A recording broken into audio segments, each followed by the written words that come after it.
យុធមអ៊ុនចិន្តាដឹកនាំកិច្ចប្រជុំក្រុមការងារលេខាធិការដ្ឋាននៃគណៈកម្មាធិការសមាគមអតីតយុទ្ធជននិងនិវត្តន៍ជនកម្ពុជាខេត្តកំពង់ចាម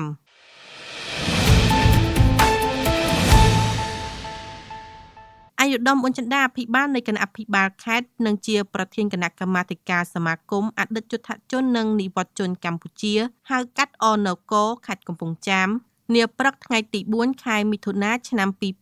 2026បានអញ្ជើញជាអធិបតីភាពដ៏ខ្ពង់ខ្ពស់ក្នុងកិច្ចប្រជុំក្រុមការងារលេខាធិការដ្ឋាននៃគណៈកម្មាធិការសមាគមអតីតយុទ្ធជននិងនិវត្តន៍ជនកម្ពុជាខេត្តកំពង់ចាមកិច្ចប្រជុំនេះត្រូវបានរៀបចំឡើងនៅអគារសមាគមអតីតយុទ្ធជននិងនិវត្តន៍ជនកម្ពុជាខេត្តកំពង់ចាមដោយមានការអញ្ជើញចូលរួមពីសំណាក់លោកអភិបាលរងខេត្តនិងសមា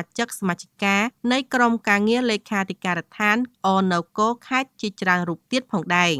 នេះឱកាសនោះអាយុធមអ៊ុនចិន្តាបានសម្ដែងនៅការកោតសរសើរនិងវាយតម្លៃខ្ពស់ចំពោះកិច្ចខិតខំប្រឹងប្រែងរបស់ក្រុមការងារលេខាធិការដ្ឋានអនកខេត្តព្រមទាំងអាជ្ញាធរពាក់ព័ន្ធទាំងអស់ដែលបានយកចិត្តទុកដាក់បំពេញភារកិច្ចនាពេលកន្លងមកអាយុធមបន្តថាដើម្បីឲ្យការងារនេះកាន់តែមានប្រសិទ្ធភាពខ្ពស់បន្ថែមទៀតអាយុធមប្រធានគណៈកម្មាធិការបានដាក់ចេញនូវគោលការណ៍ណែនាំសំខាន់ៗដូចខាងក្រោម 1. ពង្រឹងការគ្រប់គ្រងទិន្នន័យត្រូវធ្វើបច្ចុប្បន្នភាពទិន្នន័យសមាជិកអតីតយុទ្ធជននិងនិវត្តន៍ជនឲ្យបានច្បាស់លាស់និងត្រឹមត្រូវបំផុតដើម្បីងាយស្រួលក្នុងការគ្រប់គ្រងនិងផ្ដល់ការគាំទ្រ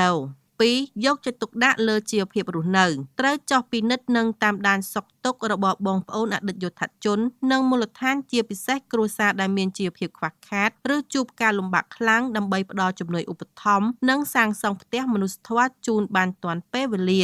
3. បង្កើនកិច្ចសហការគ្រប់ផ្នែកពាក់ព័ន្ធទាំងអស់ត្រូវសហការគ្នាឲ្យបានស្អិតរមួតនិងមានស្មារតីទទួលខុសត្រូវខ្ពស់ក្នុងការងារអនុវត្តគោលនយោបាយរបស់រដ្ឋាភិបាលក្នុងការកិច្ចគូរពីសុខុមាលភាពនិងលើកកម្ពស់កម្រិតជីវភាពរបស់ប្រជាពលរដ្ឋអតីតយុទ្ធជនដែលជាអ្នកមានគុណបំណាច់ចំពោះជាតិមាតុភូមិ